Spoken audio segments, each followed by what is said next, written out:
YouTube channel. On the right side, up pretty close to the top, you'll see a link that states support this channel. If you click on that link, you'll be able to make a donation to the show. The same holds true for the YouTube channel for Bigfoot Eyewitness as well. As always, thanks so much for listening. For tonight's show, we're going to welcome Mike and Mary back for part 2 of Dogman Terror in Oklahoma. Mike and Mary, welcome back. Hi. Hey, Vic. Thanks so much for coming back. Let's dive right into it and talk about this experience you had last Saturday, Mike. From what you tell me, you saw a dogman that looked a lot like the werewolf from the movie Bad Moon. What'd you see? Saturday night, I was pulling out of the driveway. Mary was at work still, and I was going to go pick her up. Our truck's broken down, and I was in our SUV. It was a fairly dark night. I mean, the time change hadn't happened, so it was pitch black outside. When I pulled out, I had to take our road a little bit slow because of the gravel, and they've been doing some work on our roads during the daytime, and so the gravel is a little bit slippery anyway. I mean, it's just very loose. Well, I had actually drove about 150 yards on our road and was making a turn. I had my dims on, and my lights actually hit something as I was turning. I locked eyes with it. It was in our neighbor's yard, but in the area where it was standing, it was kind of where a gully is. So where it was standing, it must have been, I'm going to say probably at the very least, 6'3", and I'm willing to bet probably more like 6'6" in height. Very bulky shoulders. It was like a very dark gray color. What really got me with this was how it was standing. Its arms were very bulky too, and it was like it was in a position where its back was not so much hunched over, but almost like it didn't really even care that I saw it. That was what really got me, was it was standing right there looking directly at the SUV, and by the time I had actually got a good view of it, I was already turning, and with it being on gravel, I had already actually picked up the pace, and I really didn't want to turn around and go looking, to be honest with you. It was in our neighbor's yard. They weren't home. I know that I saw what I saw. Its ears were pointing, and just the way it looked was very almost territorial, like it was establishing its territory. I mean, I've never seen something like that before, and I know we'll get to it later, but it's definitely not what I saw last summer. But this was, I really can't even describe how I felt when I saw it, because just how menacing it looked. I mean, there was nothing nice about it. There was nothing. This was pure primal. At the same time, territorial, establishing an alpha dominance. And it just happened to be the one night I didn't have my firearm with me. I decided to leave it at home when I left the house. So that was another reason. And another reason why I didn't really want to turn around and go back is I don't think our insurance would cover being attacked by a dogman and explaining what happened to our SUV. Yeah, you're probably right there. I've seen a lot of different movies with werewolves in them, and some are scarier than others. I can't think of one that shook me up more than that werewolf in that movie, Bad Moon. I can't imagine what that would have been like. Yeah, that's the best way I could describe it. I mean, it didn't look exactly like it, but enough to where automatically when I saw what was in my neighbor's yard, of course, that was the first thing that came to mind. And the second thing that came to mind was, I'm not stopping for this. I'm out of here. I had picked Mary up from work because on Saturday night, she worked until about 10 or so. I actually called her on my way, and I said, "Hey, honey, I'm on my way. I'm running a little bit late. Got something to tell you when I pick you up." And after I told her about it, as bad as it sounds, it was almost like, okay, now you've seen that. What else is there to be seen? Well, that'd be a guaranteed Charmin moment for me. That's rough. Mike, in 2001, when you were home on leave from the Marine Corps, you and your cousin were walking on the road by your house when you suddenly realized you two weren't alone. What happened that night? Yeah, this is actually something my cousin, I mean, even to this day, he and I both even said, we can't explain what happened that night. It was a summer night. I want to say it was probably maybe around July. This was areas that I used to go tracing through, and even at nighttime, there was nothing really ominous about it until that night, actually. We were just out and about, hanging out that night at my parents' house, and we decided to go walking down the road. I want to say this was around 11:30 at night. We were in the field, and we were actually walking toward the dirt road. Once we hit the dirt road, across that from there, from the field, was another pasture, and it was a cattle pasture. Well, the owner of that area, it had probably been maybe 2 or 3 years since he had had any cattle on it. So, I mean, the grass was really high anyway, and from where we were standing, you couldn't even see into the cattle pasture, mostly because there was some high weeds and a couple of trees that were by the fence. So to really even get a good look over there, it was almost impossible. We were standing there talking, kind of just strolling along, and all of a sudden, we had thought we heard movement. We both stopped, and my cousin actually heard it first. He goes, "What was that?" I stopped, and we both listened, and probably maybe 5 seconds later, we heard a snarl. It was the most eeriest snarl I'd ever heard. It was more like a sound. My cousin actually took off running, and I'm sitting there going, "Whoa, wait up." All that training, all the fight training, being combat ready, that kind of went out the window briefly because you just don't hear something like that. It definitely wasn't a dog. This was way too big to be a dog, as deep as it sounded. And I caught up with my cousin. We basically ran into the light, and my cousin goes, "You heard that too, right?" And I'm sitting there going, "Yeah, please tell me you heard the same thing I did." And no more than probably 10 seconds later, we heard it again. This time it was a loud snarl, and it lasted for probably 3 seconds of a deep guttural growl. What freaked me out is I know that from where I was standing, when I heard that snarl, if I would have reached out and took maybe 2 steps over and reached into the dark, I would have touched whatever it was because it was that close. It really freaked us out that night. The place where we heard it is what we had talked about regarding the hill. I mean, it was the same property where my parents live. It's about 40 minutes from where our house is here. Hearing that, it really just freaked us out to the point where we couldn't explain what we had heard and why it was still standing there when we had ran off, and it emphasized, "I'm still here, and you did hear me." You mentioned running to the light. How far were you from the light? We were probably a good 40 yards away. Okay, 40-yard dash time. Oh, yeah, and I think we made an Olympic record time that night. Yeah, I bet you did. Mike, your sister saw something at your parents' house in the summer of 2005. What did she see? She had woken up one night, and at that time she was a teenager. She said she had gotten up to go get something to drink.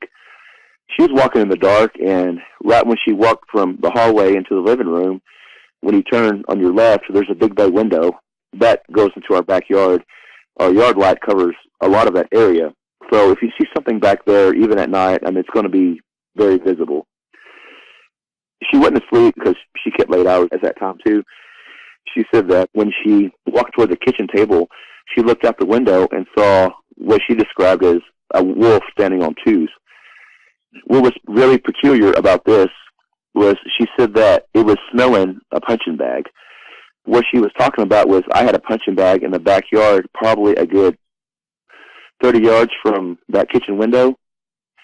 So the light actually hit it. That was where my training area was at that time. I mean, I got there to do some heavy bag work and stuff like that. It was smelling it, and then it would look at the house. She got enough of a view of it that she said that she noticed it just kept smelling in the air, then it would look at the bag again and just look around. Right when it was beginning to face the house, she fell to the floor, and she said that she crawled all the way back into her room because she was afraid that it would have seen her. She was so sure that if she would have stood there staring at it, it would have seen her, and she didn't want to think of what would have happened next. That sounds like some nightmares I've had in the past. Look out the window at nighttime and you see something like that, you hit the floor and you try to crawl out of view. Wow, that's awful.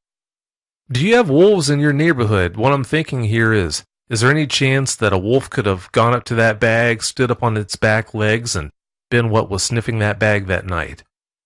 No, not at all.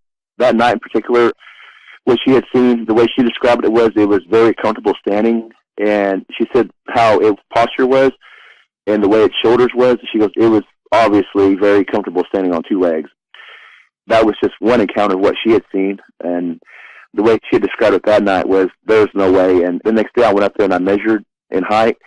We actually summed it up to be about 6 foot off the ground, the way it was standing. Ah, I see. Yeah, just trying to cover my bases just to make sure that we're not missing something here. Mike, about 2 months before that, you and your sister were sitting on your dad's front porch late one night when you saw something in the far corner of his property. What did you see? Yeah, that night, it had actually been storming. The storm had actually passed. It was more of like a lightning storm. Where my parents' porch is, if you look out, there's probably a good 5 acres of clear land. Then the grass starts and it gets really wooded again. But on the acres where it's cleared, we use that for family dinners or get-togethers. We'll have everybody park out there, and my mom uses it as a walking track. That night, I want to say it was probably around 10 o'clock at night, and it was still pretty bright. We both looked out in the field, and all of a sudden, when the lightning flashed, we both saw, and my sister describes it as the same thing she'd seen that night by my punching bag, standing at the far end of the field. And it was only for probably a brief second that we both saw it, but it was enough for she and I to both look at each other really quickly and go, "Did you see that?" It was standing by the wooded area and staring at us.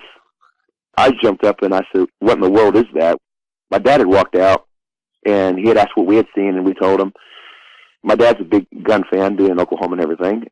So he loaded up an assault rifle, and I forgot what I was carrying that night, but we had actually walked out there. And the strange thing was, when we had gotten to the area where it was standing, we could hear something running at the bottom of that hill, which was probably, I'm going to say, another 200 yards away. But it was enough to where we could hear movement still walking. Neither one of us could really describe what we had seen that night, other than it was a prime example of what other people have described as something walking on twos. It had a snout. Its ears were pointy, but what she had seen that night, and I know that what I had seen, it was solid black. Sure makes you wonder how long it had been standing there watching you two. Oh, I know. It was just one of those things where we both froze for a second and going, we're both seeing this, and there's no denying that we had both seen something that night. Oh, I'd say so. In late 2011, you had a brighter yard light installed. How did that change things? Well, the activity kind of changed from the front of the house to the back of the house, kind of moved everything more into the shadows, a lot more movement, a lot more sound. That was also when we heard the door handle and like scratching on the back window on our back deck. The way I think Mary and I have perceived it is, all it did was change his game plan of being in our yard and being mischievous to our property. I agree. Yeah, I'm not surprised. Mary, in July of 2011, you found the remains of a feral cat. Please tell us about the story behind that. Well, a while back, I guess right after we moved in, there was a mother cat that was running around out here, and it was right around wintertime, and we just kind of took her in and fed her. And of course, just a few weeks later, she brought up all of her kittens. So we just kind of claimed them all, but we could never catch most of them. They'd come up, eat food, and kind of leave off with fur. We just left food out for them all the time and made sure they always came back. Well, one night in particular, the little female kitten didn't come back. She was probably, I don't know, about 2 months old maybe, and she was real skittish. A couple of the boys by then had let us pet them, but we weren't able to hold them yet. We noticed that she wasn't anywhere to be found. She didn't come up for dinner. Well, a day or two passed, and we still didn't see her. I mentioned it to Mike that it was kind of weird, asked him if he'd seen her. He hadn't seen her either. Well, a couple days later, it had warmed up real nice. It was around 4th of July. We were leaving, and we noticed that where our curve is going off on the gravel road, there was something laying on the side of the road. And when we got up close to it, sure enough, it was the feral cat. But the thing that stuck out in my mind, that still stands out in my mind, was it wasn't just hit by a vehicle or hadn't just laid down and died. It was like something ate half of her and like gnawed on the bone. And the other half was just part of a cat, but the other half was like, I don't even know how to describe it. The bones had been sucked clean with like gnaw marks. It was almost like something had, I can't even imagine what could have snuck up on this cat. I mean, the second she heard that door or heard us coming, she was gone like a lightning bolt. Whatever caught this cat, I can't imagine how quick it had to be. It was like something must have just picked her up and just went to town eating. I can't even imagine what could have took her out. But it was just, it's almost like it just started taking off, walking down the road, had a couple of bites, was done with its food, and tossed it to the side and just kept on going. And it was almost like it was left for us to see, because where it was placed was right in an area where you wouldn't be able to miss it. It was the strangest thing because it just threw it down for us and probably the other neighbors to look at what it had done. Yeah, I don't know why, but for whatever reason, dogmen do seem to do that. Mike, in 2011, a game warden was driving by and you asked him if he was in the area looking for poachers. What did he tell you? Yeah, I want to say it was probably around fall time. In this area of Oklahoma, I mean, we have a lot of deer, especially in our back property. There's a lot of deer that do come running through here. And that morning, I had assumed that there had been some poachers that were out and about. A game warden was actually coming up the road. I just happened to be in the yard. He stopped, and he had asked where a gentleman lived. And I said, well, he just lives down the road. Is everything okay? And what he had described was, I got a call. He goes, I'm just doing a follow-up. And he goes, the call I'd gotten was there was something that this gentleman had seen that was a cross between a ape and a wolf. He had stepped on his back deck one night and saw it under his light. And when he had seen it, it actually had ran off into the woods. This is what all the game warden had told me. I kind of looked at him with a little bit of a shock, and he kind of, in a roundabout way, kind of jokingly said, have you seen anything like that? Well, I really, at that time, didn't really want to divulge anything just yet. And I was more surprised that, okay, we're not the only ones that have seen something that's unexplainable. And I kind of just left it at that, as, you know, I'll be on the lookout too. But it was a surreal moment where, okay, we're glad that we're not the only ones that have seen something, and great. It reaffirmed that our backwoods and this whole area is being stalked by something. Oh, I'm sure deep down you already knew that. Mike, one day your sister's friend was riding a four-wheeler way out in the sticks when a game warden stopped her to give her a message. What was his message? My sister's friend, he's passed on now. He had a terminal illness. At that time, my sister would go over to his house and just really try to cheer him up. Her and her friends would really try to, you know, be there for him and, you know, make sure that he was doing okay. His biggest thing was he loves to ride four-wheelers. They would go out there during the daytime and they would ride four-wheelers for at least 2 to 3 miles down a trail. Where they had lived, when you said the word lives out in the sticks, I mean, they lived out in the sticks. Very beautiful home, but very secluded, way more secluded than even where we live right now. They had been on their four-wheelers, and they had come upon a game warden. They had stopped, and they were chatting with him.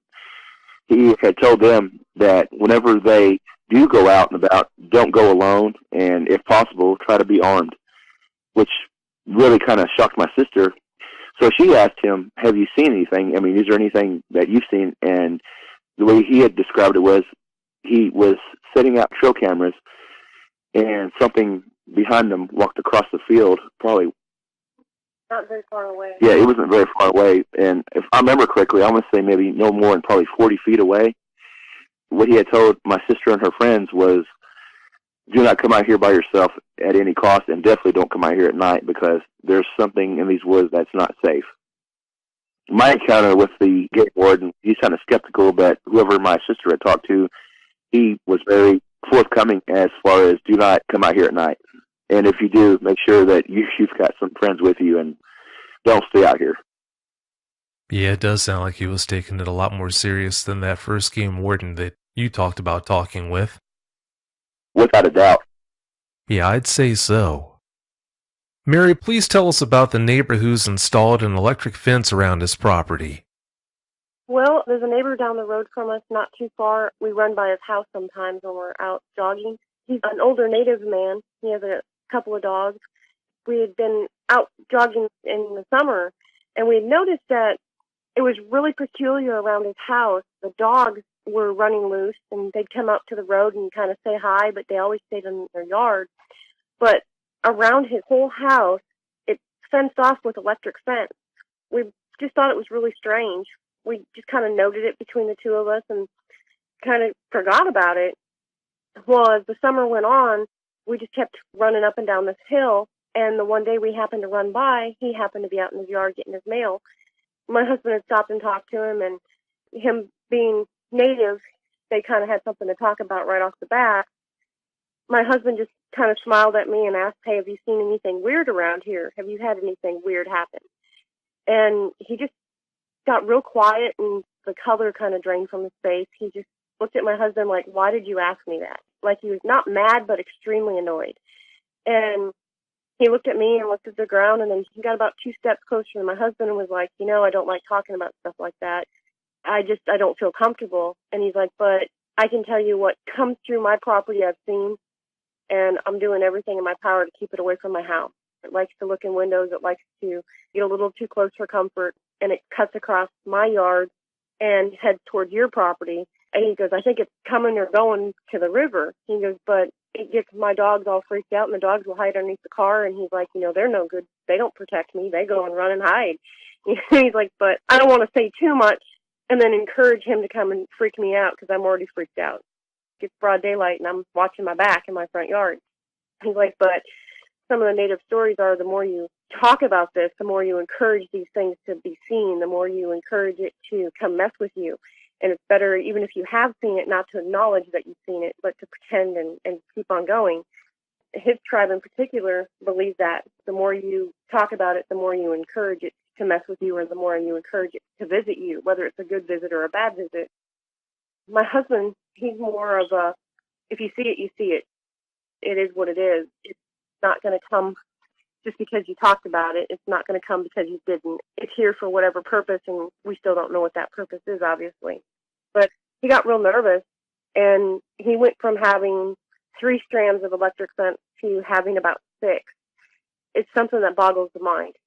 It reassured us that we weren't the only ones that were having strange things looking in the windows and shadows that are definitely watching you. It's crazy to think that the few people that live out here, we've all seen something. Last summer when I had talked to him, last time I'd seen him, I'd ask him again, "Have you seen anything lately?" And he goes, "Yep, whatever's out here, I can't explain." Like what Mary said, my tribe, they do believe that if you talk about it, it will show up. That when we moved out here, we didn't talk about it at all, and it still showed up. So I'm more along the lines of it's going to show itself regardless. I kind of mentioned that to him, and, he understood. But what he had seen one night was yellow eyes that were looking at him in the window.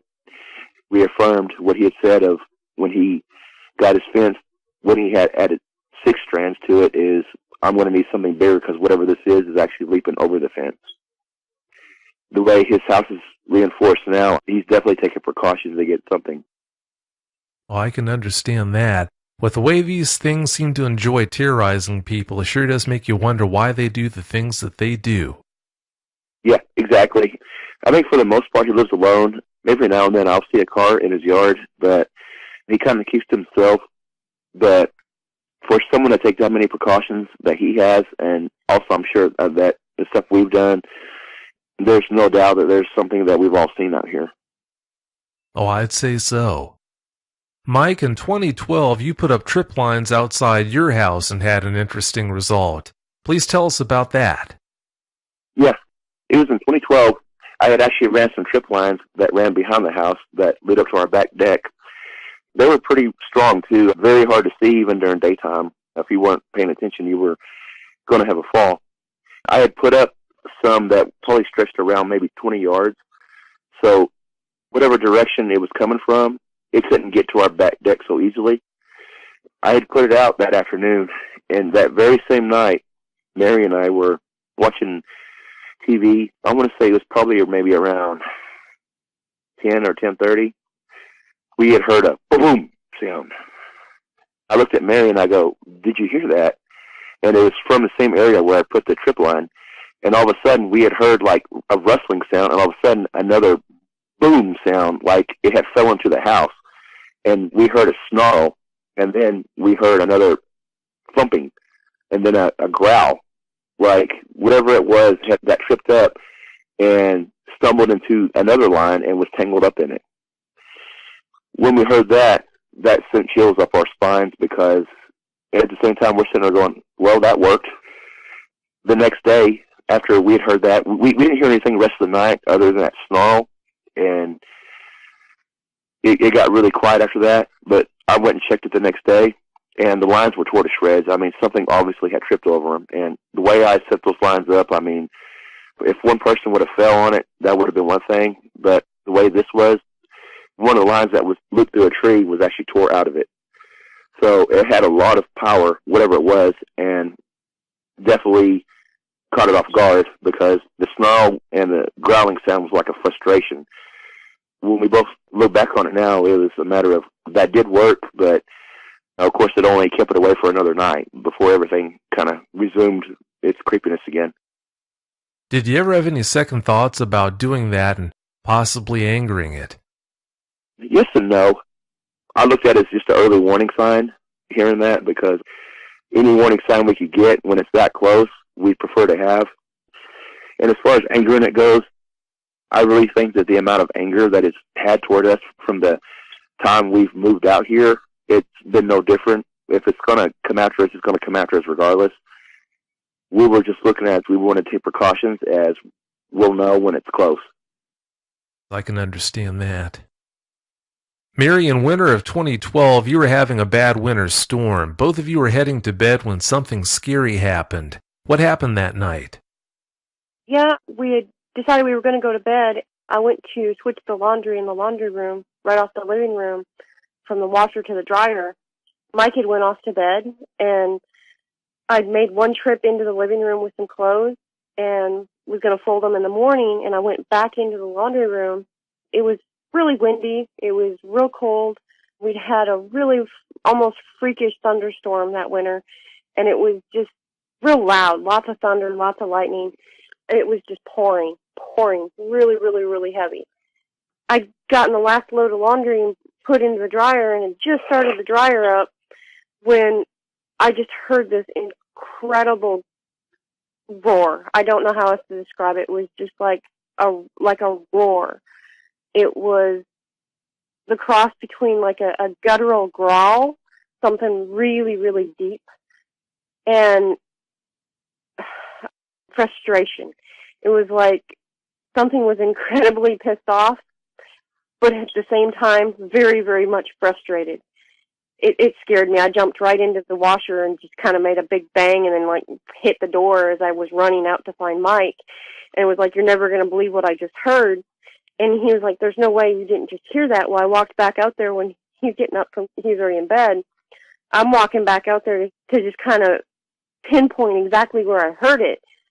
And right when the thunder was, it was just a big loud boom, I heard one more, just, you couldn't call it a howl. It was more like, almost like a mournful growl. But I mean, just shivers right down my spine. I don't think I slept the entire night. It was just, it sounded like it was mere feet on the other side of the wall. That close? Yeah, it was crazy. Oh, I'll bet it was. Yeah, that does sound like a leave the lights on kind of night. We definitely had the lights off, but I don't think I slept at all. I can understand that. Yeah, that's kind of hard to get over right there. I wonder what that was all about. It just seemed like whatever it was maybe got caught in the thunderstorm. We knew we were going to have a winter storm. I don't think anybody expected us to have the rain that came with the storm. Sounds like an awfully intense night. Yeah, that's hard to get over. You also had problems in 2012 with your trash cans being tampered with overnight. What's the story behind that? We had everything from the trash can lids being flipped up to the trash cans kind of being moved over. Being that it's on gravel, we have to make sure that they're set just so they don't tip or a car can't hit them or anything. But they're pretty heavy duty where they're not going to just knock over. It wasn't just our trash can. Some mornings we'll wake up and every trash can in the neighborhood has the lid popped up. A neighbor dog to do that, they'd knock the can over. This was like almost like something had walked through and was checking out everybody's trash. Other nights it was like something would stand out there and just hit the trash can, and if the trash can was up by the house, it learned how to pick up the trash can lid and just slam it. I don't even know how to describe it. It was almost like a kid. A kid would find that one annoying thing and constantly do it, knowing that it's annoying. It was like, ooh, a trash can, and snap the lid. When you throw garbage into your cans, do you have them in trash bags, or do you just put the trash into the can itself? Oh no, everything's in trash bags, tied up tight, and the lid's always shut down because it's real windy in Oklahoma. Don't want everything to blow. If that's the case, in the morning when this takes place, do you find trash bags that have been pulled out and shredded in an attempt for something to get at food that might still be left in the trash bags, maybe? We've had certain things pulled out of the trash can, and we've had it where it's almost like it's been rearranged. For the most part, we haven't seen a whole lot of trash every which way. It's more or less like curiosity, almost like, someone's been going through the trash. Oh, okay, I see. Yeah, that's pretty strange. Mike, your friends have asked you if you think it's a Sasquatch. What do you tell them? Without a doubt that it's not a Sasquatch. Mary and I both have had an encounter with that also. Just from its movements and from what we've seen, and listening to all the other encounters and reading up on Dogman, all the stories, without a doubt, they're very, very different. A lot of friends wanted to believe it's a Sasquatch. We've had friends out here who don't want to come out and visit anymore because they've seen stuff. The consensus is, you're right, that's not a Sasquatch that's out here. We're never coming back. At nighttime, anyway. I'm pretty sure it would be easy just to say, yeah, there is a Sasquatch out there because it's a little bit more believable, I guess you could say. But, I can attest right now that it's definitely not a Sasquatch. And like I said, just from its behavior, and the Sasquatch that I've seen, it's definitely not that. And there's no other way around it. I'm 100% convinced that it's a Dogman. I think Mary feels the same way, too. Oh, absolutely. I've seen a Sasquatch before, and it was built totally different, and it didn't have the canine features at all. To me, they're night and day. I don't see how one person could see one and think they saw something else. They're two different things. In my mind, they're two different things. Yeah, it's a really hard mistake to make. They look so different that unless you're really far away or unless there's a lot of brush blocking your view, I can't see how you could mistake the two. It's funny to think of it this way too, but I'm sure you both would love to have problems with Sasquatch in your area instead of Dogmen. Honestly, I think that would be a lot better. I think I'd sleep better at night. No, I understand. Without a doubt, kind of going back to a lot of the old tribal stories that I've heard growing up when it comes to Sasquatch, these are stories that have been passed down from the elders.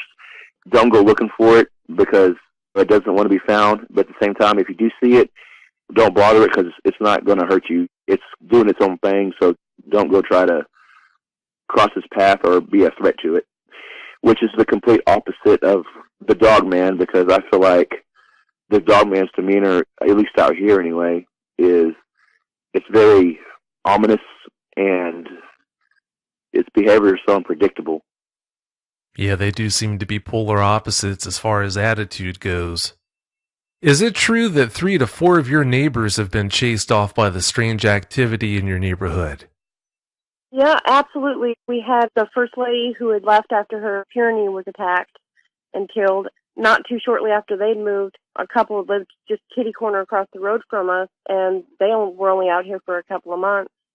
The family that lived on the opposite side of us, their poor little boy was the one that had a monster in his window, as he said over and over again.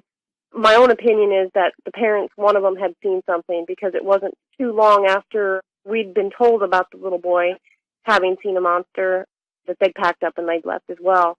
So there's at least 3 or 4 people.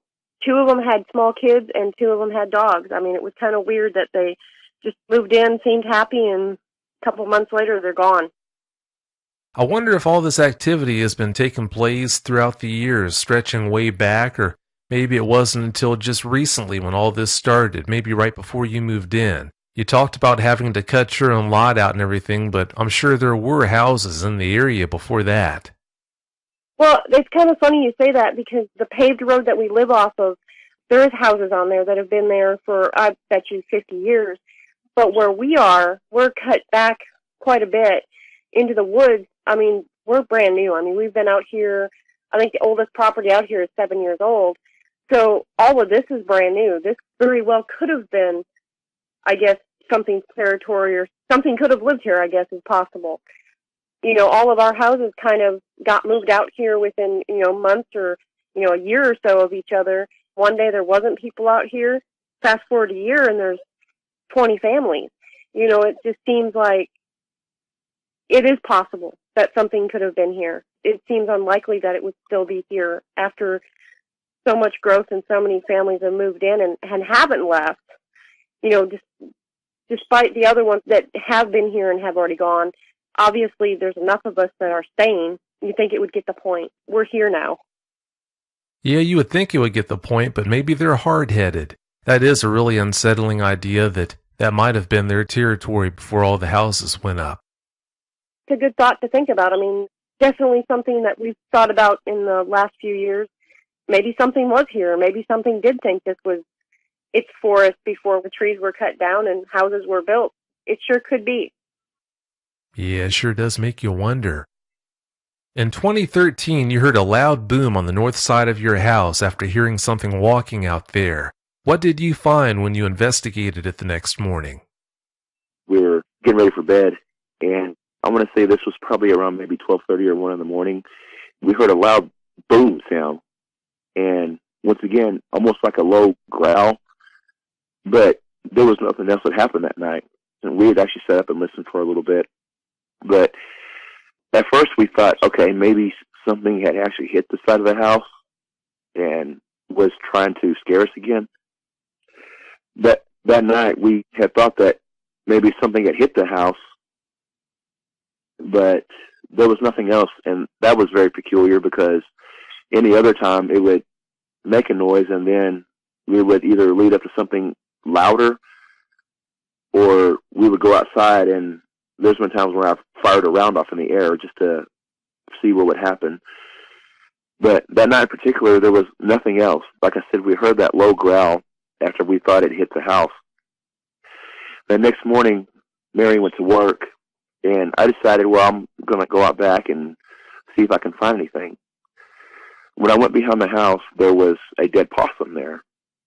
And the way it looked like is it was something had grabbed it. There was no teeth marks or nothing in it. So obviously a dog man has a better sense to eat a possum like the rest of us. But it looked like something had actually grabbed it and squeezed it.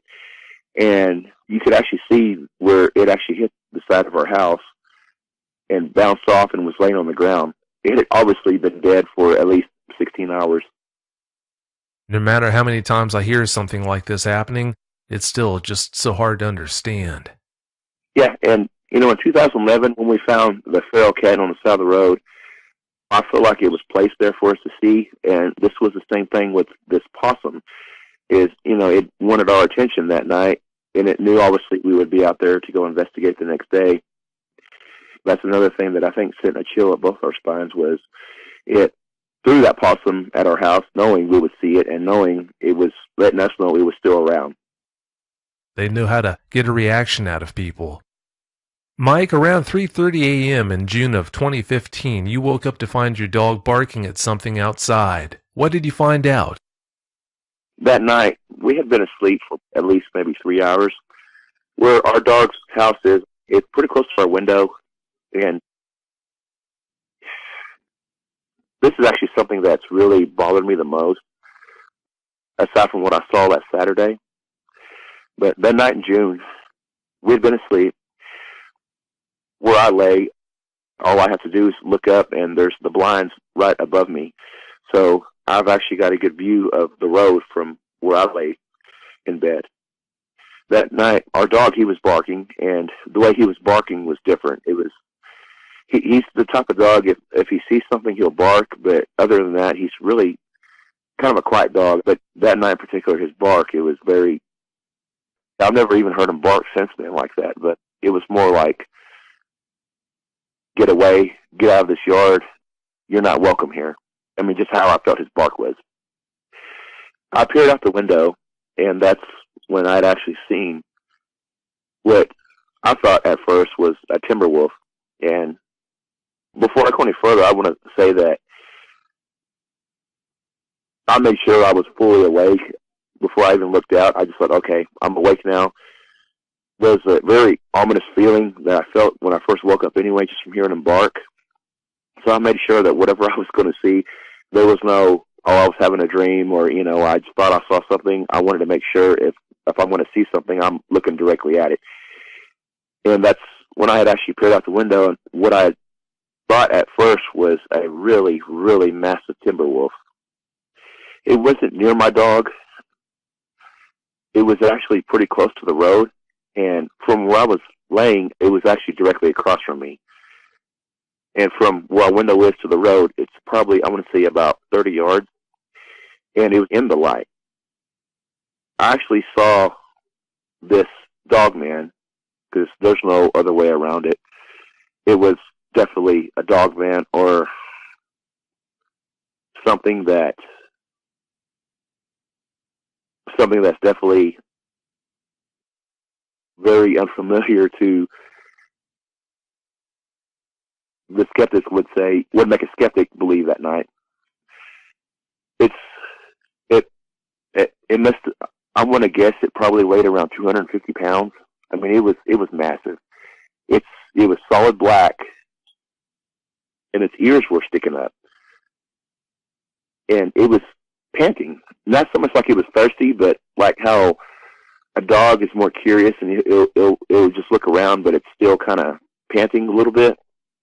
I saw its tail. It was actually wagging its tail, and it was a really fluffy tail also. I kept my eye on it, and at this time, I was actually reaching for my weapon. I never took my eye off it, and I thought, okay, it gets closer in this yard, I'm going to go out and definitely try to scare it off. It stopped, and it actually looked at the house, and then it looked at my dog, and then it looked down the road again, like it was, I want to say like it was more curious than anything. Bear in mind, it was still in the light when I could see it. And at first I thought, okay, looking at this really massive wolf, I know what I'm seeing right now. But what happened next actually is what really chilled me. It started on all fours, going to light where it was more visible, and that's when it popped up on two legs and took off running like a man. Without a doubt, this was a very normal gait of it walking like a man would, or any type of human being on twos would take off in a sprint. And anything from the way its arms were moving, it went into a sprint into the other side of the road, and it disappeared into the woods. It was very quick when it did that. I don't know if maybe I thought a car was coming down the road and it was going to go hide, but I have never seen anything like that before, as far as you hear stories of them on twos, but I've never seen one going on four legs to two legs like it was. It looked like it was more comfortable running on twos than it did on fours. And when it did that, it disappeared into the woods. I had went outside and I calmed my dog down, and I stood up there for probably a good, I want to say 15, 20 minutes. And when I went outside, of course, all the bugs and everything had ceased. It was dead quiet. And all of a sudden, everything picked back up like nothing had happened. I mean, the bugs started making noises again. And, country life came back to being a little bit more familiar. Everything seemed a little bit more normal. But for those, I want to say I probably saw this thing for a good,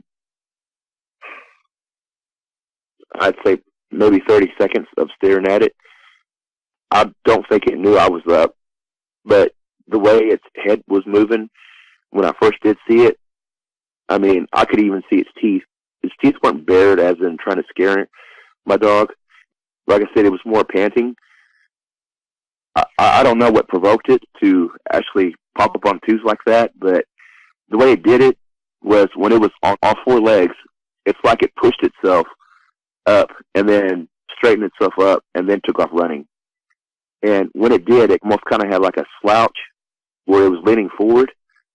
But once it took two steps and it got into that sprint, it was gone. I mean, it just went into the night, and the darkness swallowed it up into the woods. It was nowhere to be seen after that. The next day, I told Mary about it, and I even went to the spot where I saw it. I'm 6'2", and I weigh 310 pounds. And I was actually on all fours in that same spot, and this thing was actually bigger than me, looking back at it as far as height goes. The way it popped up, it was very natural when it took off running. Like, it could get more speed running that way than it could on fours. But without a doubt, when it jumped up and ran on twos, I just sat there in bed going, oh my God, I just saw this thing hop up on two legs and take off running. And it didn't even seem all that concerned if anybody saw it that night. That was another thing that kind of freaked me out, was it was strolling in front of our house on the road. Like, it was taking everything in and just kind of looking around. Would you describe its head as being in proportion to its body? Yeah, very much. Everything about it looked like it was proportioned, but at the same time, I mean, its head was massive. I've had a lot of time to think about it and reflect on what I'd seen that night, and I want to say it was either the same thing or something very similar to what was looking in our window not too long after we had first moved in. Its height and everything, and the way its body moved, and especially the way its head was shaped. I mean, there's no doubt, looking back now, it was most likely either the same thing or of the same type of bloodline or species of what I had seen looking in our window staring at us when we were asleep. Yeah, a lot of people who follow this dogman topic mistakenly believe that all of them have disproportionately large heads, but that's not true. Some of them do have heads that are proportionate with their bodies. When it stood up on two legs, how would you describe its shoulders, or did it even have pronounced shoulders like a man? Once it actually stood up on two legs and took off running, its shoulders were just like how a person would run. You know how when you go into a sprint, your shoulders and your arms are in tandem with the rest of your body, moving as one. It did the exact same thing as a human would. And its shoulders, when I actually got a good view of it standing on twos instead of fours, its shoulders were moving like a normal human being's would when it was running. If you had to describe its front limbs, how would you do that? Looking back now, I didn't get a good view of the actual limbs because when I had first laid eyes on it that night, I was really trying to stare at its face as much as I could. Some of the body was actually behind a tree that's in our front yard, but I could still see its tail, and the way its tail was actually wagging was actually what kind of creeped me out because it was so fluffy. But as far as its arms were, I never really got to see that part, and like I said, I was really trying to look at its face and try to judge how big its head was, and I was trying to see how big its snout was too, actually. When it actually did pop up on twos, it was quick, fluid motion of pushing itself up off the ground and going into a sprint like a person would. Once it got momentum of running, I mean, like I said, it went into the dark and just went into the night and blended in. And this definitely did have canine-style legs on it. Oh, definitely. And that was another thing of how it moved, was it was a run, but it was also like a bounce when it first popped up. Okay, I see. Wow. Yeah, that had to be one heck of a creepy night for you. Oh, very much so. I had told Mary about it that morning, and I'd actually called a friend of mine and told him about it. Of course, he offered to come out one night and sit on the porch with a couple of assault rifles too, and I just thought, well, I appreciate the offer, but I'm going to kind of just wait and see more of what happens as far as its behavior goes. But I've never been able to explain why it stood in front of our house that way. It was almost like it really wasn't paying no mind to the dogs or really anything in the yard, but it was more scanning the whole area. Where it was in front of our house, the way it was moving, I mean, it was just standing there in one spot for, like I said, for at least 30 seconds. And probably longer than that before I'd woken up. The way its head was on a swivel, like it was smelling the air and taking everything in. Looking back, I really wish I would have paid more attention to the way its limbs were, its arms. But once it did pop up on twos, I mean, the shock of, oh my God, this thing is a world-class sprinter. Now, when it bounced up and did that, and it took off running, I saw it run across the road, and Like I said, when it got into the dark, it disappeared completely. I couldn't tell exactly which direction it went after that. For all I knew, it could have went south or west of us, but just what we've seen or what I saw that night, that left no doubt that it was definitely a dog man. Well, that's a night you're never going to forget. Oh, definitely not. Yeah, I'd say so. For about the last 2 years, your neighbors have been having trouble with something banging on their walls and doing other things. What have they been experiencing? Well, the neighbors, for the most part, it's a mother and daughter that's there most of the time. Their father is, or her husband, I should say, was out of town at work a lot. The daughter had actually told us that they had some strange occurrences when he's not around of something hitting the side of the house. And they have small dogs in the house, and it wakes up the dogs, and the dogs bark, off and on all night. We'd commented on it to them. That's kind of strange, but we've had the same occurrence happen. It's probably best not to go outside. If you hear it, just ignore it. Don't go looking. It's basically what we've told them, especially with the husband not being there, safety in numbers and all. We'd mentioned it before when he'd been here. He just kind of would shut them down, kind of like, oh, well, you guys just, it's your imagination, you hear probably the trash can, it was probably the wind blowing. He'd come up with something. And depending on when we would talk, sometimes the wife would be really adamant about, no, I know what I heard. Or his daughter would be really adamant about, no, Dad, you don't understand. I know what I heard. It didn't just hit the house once. It hit the house with such a force that it shook the house. That's not something a person's going to do. That's not something a dog's going to jump on your house and do. You're going to be able to know the difference. And she's like, we've had these occurrences, and we've seen something right when the sun's gone down. Something's ran through their yard. It ran between their yard, our yard, and the back cattle pasture. I think they've seen more than they're letting on, but at the same time, they're not ready to be open about it yet. They're kind of feeling and seeing what we know and, probably how crazy we think they're going to be, when in reality, we've only told them the bare minimum that we have to, not to scare the daughter. It's a little unnerving. You don't want to walk up to a new neighbor and be like, oh, welcome to the neighborhood. Oh, by the way, lock up your small children and lock your door. But you almost feel like you should. But, of course, people need to see it for themselves. No one's going to believe what I'm going to tell them. No one's going to believe what Mike would tell them. Unfortunately, it's all outside the box, and it's what nightmares are made out of. It's not what reality is made out of. Yeah, that would be a hard situation to know how to handle. You want to help them on one hand, but on the other hand, if you do try to help them, they probably are going to look at you like you're crazy. Without a shadow of a doubt. Yeah, I'd say so. You have a new neighbor, Mary, who shines a spotlight late at night around his property. Has he told you why he's been doing that? Actually, no. I've actually never talked to the gentleman. I know he keeps weird hours. He works shift work. His hours are a little bit weirder than mine. I know that the whole back of his property is fenced off with a high kennel. It's probably 8 feet tall. And I know that runs the whole back of his house area. So nothing can get up on his back deck and nothing can get to the back windows whatsoever of his house. And the weird part about him is he has a small deck off the front of his house. And it's a corner property, so it's kind of kitty corner from ours. But he'll either back his truck up so he's like right up against the back of that deck, or he'll park at such a weird angle where it's like he's in a hurry to get to his house.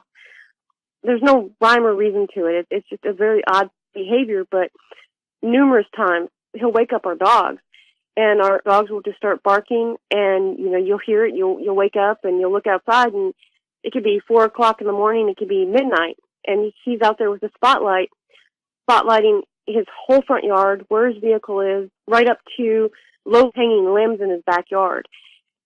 He lives alone for the most part. I don't think he's ever had anybody over there with him. I think he's always by himself. And he doesn't have any pets that I'm aware of. Never seen a dog over there. But the guy is very, very, very, I guess, aware of what's going on. And all I can think of is maybe with him living alone without a dog, it's pestering him even more than it's pestering us, because we have the 2 dogs. There's always an alarm going off as far as the dogs bark. over there, I would think, if you're a single person, it's probably pretty freaky. Yeah, it sure does sound like he's seen something. Maybe he hasn't told you about it, but it sure does seem like that's the case. Yeah, absolutely. Mary, you were weed eating last year when you felt like something was watching you. What happened that day? Well, it was mid-morning. I normally have Mondays off, which is kind of weird, but for the most part, that's when all of my other neighbors are in school or at work. And so I'm usually one of the only people out here in our complex on a Monday. It was really nice out. It was hot. I decided to do some weed eating before it got any hotter. And I'd done the whole front yard directly in front of our house, near where the dogs were. And it was going by really quick, and I thought, well, I've got plenty of daylight, and it's not too hot out here. I'm going to go ahead and expand and go further out in the yard and just kind of follow down alongside our road where our property runs between us and our neighbors. And so I started doing the ditch and got closer and closer to where we have an old dog kennel. We don't use it anymore. It's just kind of hanging out, I guess, for the most part. I walked almost to the corner of our property, right up against our neighbor's property. We have a stand of cedar and pine trees right there between the two properties. I was just weeding away, and I just had this weird feeling like I was being watched. I shut off the weed eater, and I looked around, and the dogs seemed, calm and collected, and they were just kind of chilling in the sun. And it just seemed like a normal day, and I thought, okay, well, that's weird. I thought maybe a car was coming by or something, and I turned the weed eater back on and went back to cutting.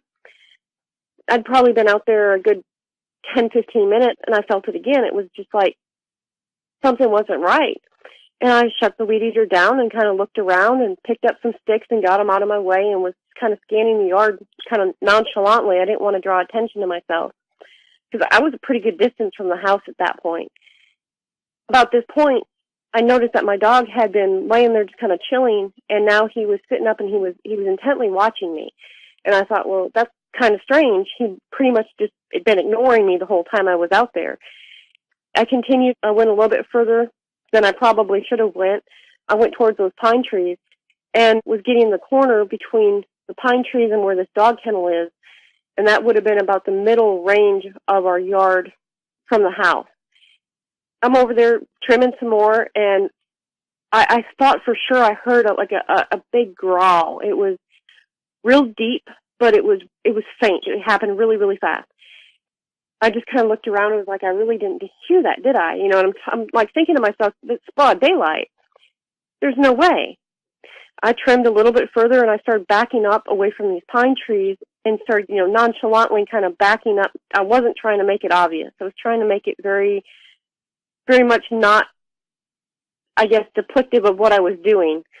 I just slowly backed up towards that kennel and made my way on the other side of it, and I'd stopped. And I thought, okay, I really didn't hear that. And I just kind of stood there looking at the neighbor's property, and I turned and was going to go around the other side of the kennel when I heard it again. And this time, the trimmer's off, and it was just this deep growl and like a breath coming out. And it was right about 10 seconds later, and on the other side of the stand of pines, there's a strip of gravel road that runs into our neighbor's. That's our neighbor's driveway. Right between us and them, there's just a little tiny strip of trees, but there's just a little bit of grass right there. Otherwise, it's gravel or woods. I mean, there's just one or the other. This was on their side of the property, but in our stand of trees. And whatever it was standing right there. I mean, I could see the shadow move, broad daylight. Something was 25 feet from me as far as straight through the woods. Now, at that point, once I'd confirmed it, I thought about just taking off on a dead run, and it was like, nope, I don't want to tempt fate here. I just want to get back to the house. I don't want to start anything. I knew there was no one in the complex, and I knew I was a good distance from the house. And so I just turned the trimmer back on and slowly started backing up towards the house. And I noticed that instead of it coming out towards the driveway, it went back towards the woods. And all I could think was, it probably knows the woods a lot better than I know the woods. There's probably a trail there.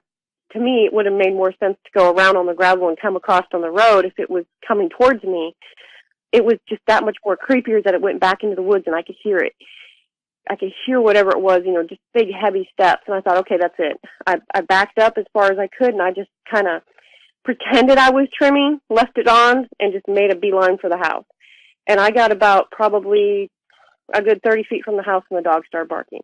And that was just my confirmation of I wasn't the only one that was hearing it, and that this truly was happening in broad daylight. It literally scared the hell out of me. I mean, it was just this realism of daylight doesn't stop it from happening. It's that brazen. It's that bold. It doesn't care. And it was that much more reassuring of, even though it's light outside, even if there was people in the next 2 houses down, if this wants to be out, it's going to be out.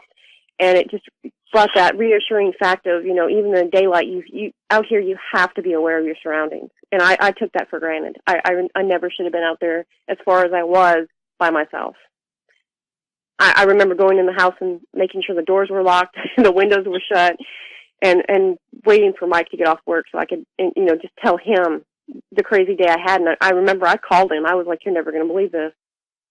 You were faced with a really difficult situation there, but I'm really impressed by how well you handled that. That was really good, the way you backed up with that weed eater running and tried to act kind of nonchalant.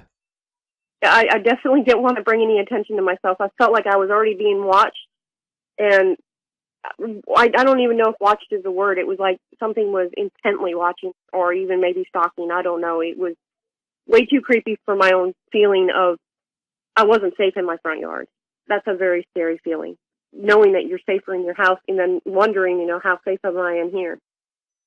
Yeah, I cringe when I hear people talking like they can go out into areas where these things are routinely seen in the daytime without having to worry about any problems from them. Most encounters seem to happen during the daytime, not at night.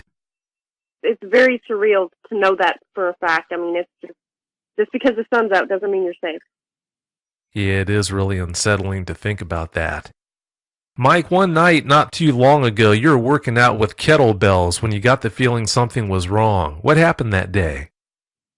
It was kind of a cooler night. I want to say this was probably in September. It was dark out. It was, I want to say, probably around 9 o'clock at night. I've got a 60-pound kettlebell, and when I do the workouts with that, I usually do it outside just so if I do drop it, it's going to hit the ground instead of causing some damage in the house. I was in the front yard. It was one of those nights when everything was really dark anyway. The moon was not out. It was kind of a cooler night, so I don't think I was the only one in the complex that was actually outside. I was doing what they call kettlebell swings.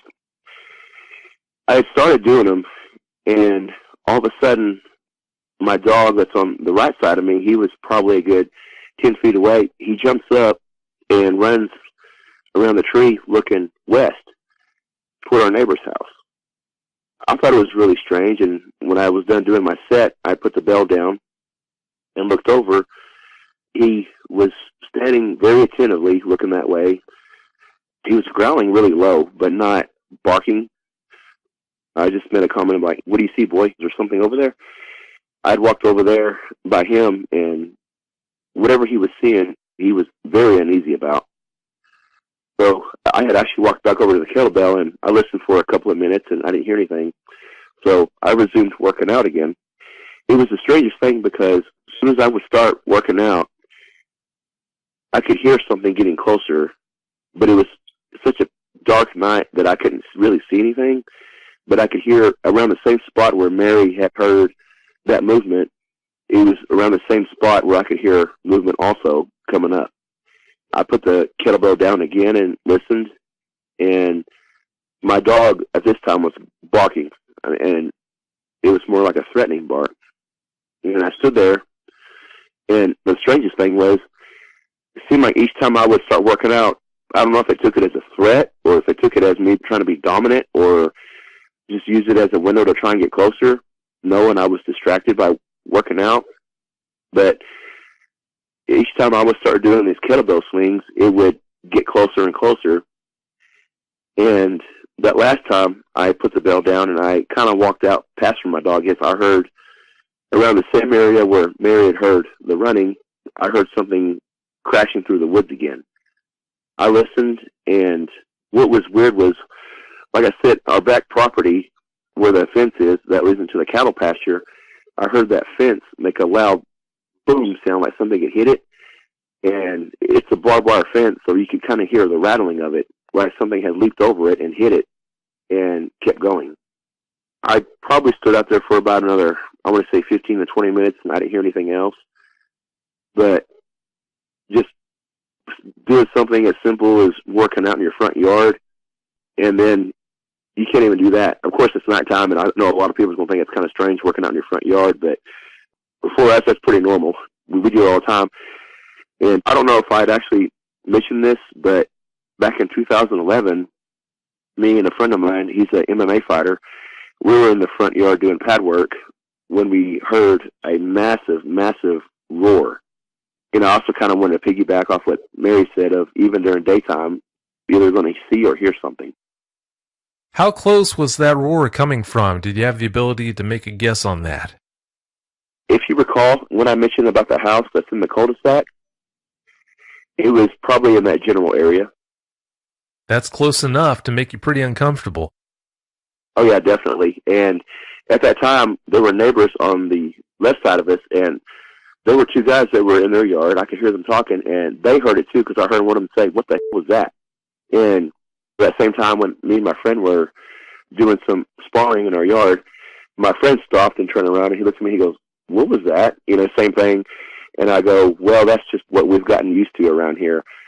And like I said, he's another one of the friends that has no problem coming out during daylight, but when nightfall hits, he doesn't want to come out. I don't care how tough you are when you hear about something like this being around. It's only natural to want to steer clear.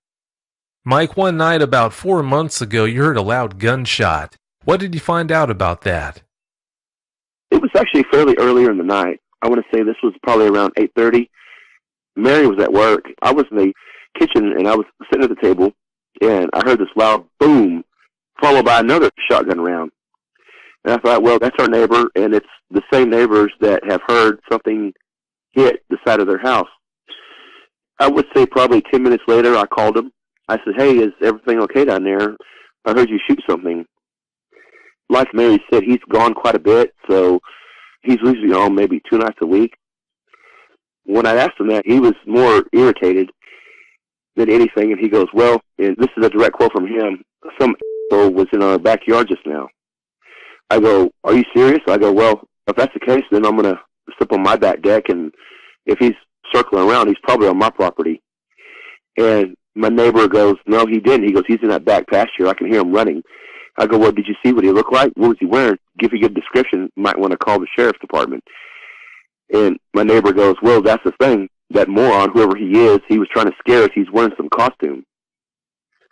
I kind of paused for a second. I go, "He would be out in your yard at this time of night wearing a costume, trying to scare you, knowing he could get shot?" And like I said, my neighbor is a very big skeptic.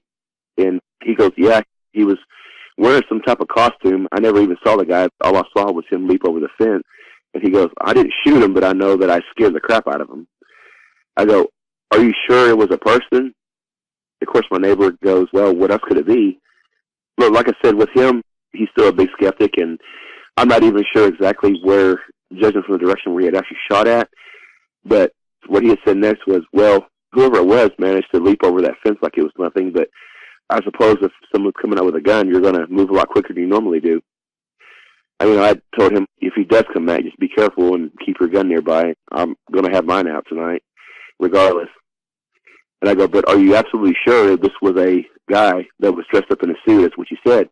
He goes, "Well, there's no doubt about it." He goes, "I think he was just trying to scare us." And, of course, this was around October when this had happened. So I think he was able to dismiss it as someone that's out and about trying to scare people. But, why would somebody be in a suit in someone's yard? And to get into that back pasture, like I said, that's easily 4,000 acres of open field. And behind there, if you go up a hill, that's where the farmer lives. We don't know this farmer, but we've heard him shoot too. So the farmer's armed, along with our neighbor and along with us. Whatever my neighbor saw, I think he's either in denial about it or just firmly believes that it was a person in a suit. He said he didn't really get a good look other than it was black, and he just saw the outline of the body before it leaped over the fence. Mary and I have talked about it, and I go, well, the only way for him to believe that something's out there is for him to come face to face with it. I just hope that nothing happens, during that time. Like Mary has said, his wife and his daughter, they've both heard stuff at their house, and he's the only one that is very skeptical of there's nothing in the woods, there's nothing out there. It's all just old folklore. But if he was here throughout the week, he would probably be telling a different story. Yeah, he can think that way if he wants to, but I'd be surprised if sometime soon he didn't get an education and find out what really is going on. Yeah, exactly. Yeah, one of those things. All right, you two, I'd like for you both to give closing comments if you don't mind. Mary, please go first. Well, all I can say is I've learned a lot as far as what's around us. I pay close attention to what the dogs are doing. Even in the daylight, I don't like to be out in the yard without the dogs close by and preferably other neighbors out and about. I've gotten pretty keen on carrying a gun. Not that I necessarily want to use it, but I feel like I'm a whole lot safer with it than without it. I guess in closing thoughts, all I can say is things do go bump in the night, and sometimes nightmares are real. I'd rather take precautions and think that what I've seen, what else could be out there, I really don't want to know, but I know what's out there, and I know I'm going to take precautions. Well, that's very well said, and unfortunately, you're right. Nightmares are real. How about you, Mike? Do you have any closing comments you'd like to share? Kind of like what Mary said, we've definitely taken precautions, and I am glad that something like Dogman Encounters Radio does exist, because I've been reading a lot of the comments on Facebook and stuff like that of other people that have seen stuff on your Facebook page, and just hearing other people's stories. There's a lot of people out there, I'm sure, that are still in denial or afraid to come forward with what they've seen. And, I'd like to say that you're not the only ones out there that have actually had to deal with something. We're still dealing with it. And I know it's a long step to actually come forward, especially on a podcast, and say, I've seen this, but what's out there is something that's hard to explain, but you're not the only one. Very well said. Well, I can't thank you two enough for coming on and sharing all these details about the encounters you've been experiencing over the years. Thanks so much. Thank you, Vic. Thank you. Oh, you're welcome. Have a great night. You too. You too. Thanks. Bye. Bye. Bye.